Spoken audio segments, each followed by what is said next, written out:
जय मां भद्रकाली। दोस्तों, बहुत बहुत स्वागत है आपका हमारे चैनल पर। तो मैं आज अपने चैनल तंत्र गुरु जी के माध्यम से भगवान शिव की आराधना कैसे की जाती है और उस आराधना से आपको क्या लाभ मिलेगा उसके बारे में विस्तार से बताने जा रहा हूं। तो वीडियो पर अंत तक बने रहिए और जो चैनल पर पहली बार आए हैं चैनल को सब्सक्राइब कर लेना ताकि हमारा अगला वीडियो आपको तुरंत प्राप्त हो सके और आप उससे कुछ लाभ ले सकें।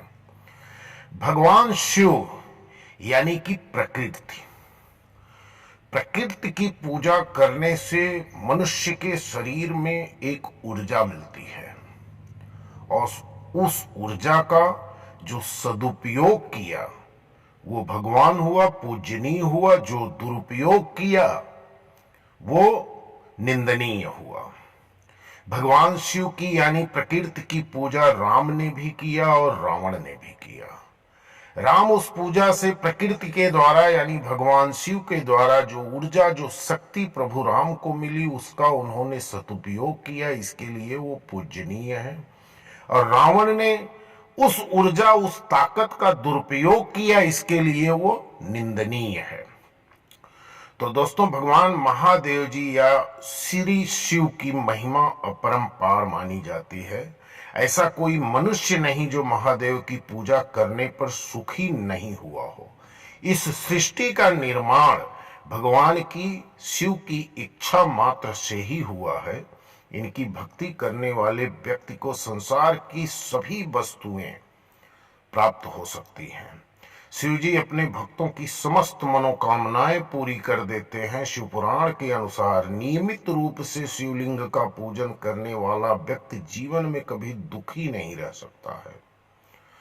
और यदि किसी प्रकार की दुख या मुसीबत उसके जीवन में आ भी गई तो उसका सामना करने की शक्ति उसके अंदर पहले से होती है।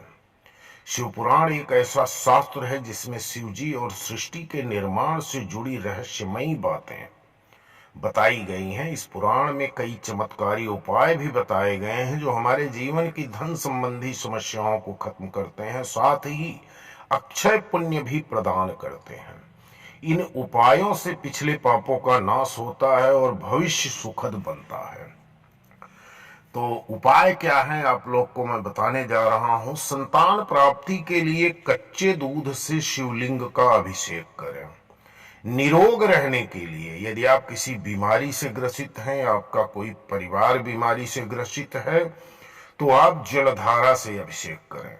बुद्धिमान बनने के लिए शक्कर मिश्रित दूध से अभिषेक करें।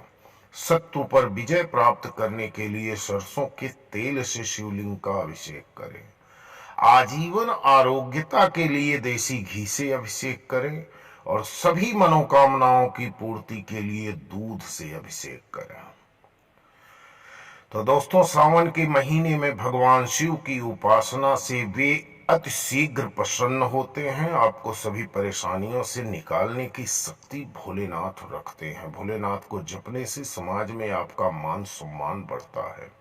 सभी लोग आपका सम्मान करेंगे, विरोधी आपको परेशान नहीं करें। समाज में आपका कद बढ़ेगा, आपके जीवन में शांति बनी रहेगी, आपका मन स्थिर रहेगा, व्यर्थ की चिंताओं से आप मुक्त रहेंगे। तो यदि भगवान शंकर के महामृत्युंजय मंत्र की उपासना की जाए तो भगवान शंकर अति प्रसन्न होते हैं तथा जीवन के समस्त कष्टों को हर लेते हैं। सुबह उठते ही यदि महामृत्युंजय मंत्र का जप कम से कम 5 बार कर लिया जाए तो अति उत्तम रहता है। इसके अलावा पूजा पाठ के समय महामृत्युंजय का जप एक माला तो कम से कम करना ही चाहिए। ओम त्र्यंबकम यजामहे सुगंधिम पुष्टिवर्धनम उर्वारुकमिव बंधनान मृत्योर्मुर्छीय मामृतात्। ये महामृत्युंजय का मंत्र है। अब आपको शिव यानी कि भगवान भोलेनाथ की पूजा से और क्या लाभ होने वाले हैं आपको वो भी बता रहे हैं। सहयोगी आपकी बात मानेंगे, संतान आपसे प्रेम करेगी, माता पिता का आशीर्वाद रहेगा, अच्छे काम करने की प्रवृत्ति बढ़ेगी, सामाजिक सम्मान वाला पद मिलेगा, समय अच्छा बना रहता है, विपदा तत्काल भाग जाती है। तो अब हम चर्चा करेंगे सोमवार की। भगवान भोलेनाथ का पूजन सोमवार के दिन क्यों किया जाता है और सोमवार का व्रत भोलेनाथ के लिए क्यों रखा जाता है, तो उसका वेदों में बहुत विस्तार से वर्णन है, तो मैं आपको संक्षेप में बताने जा रहा हूं। सप्ताह के 7 दिन किसी न किसी ईश्वर की पूजा भक्ति और व्रत के लिए होता है, पर सोमवार का दिन हिंदू धर्म परंपराओं के अनुसार भगवान शिव को समर्पित होता है।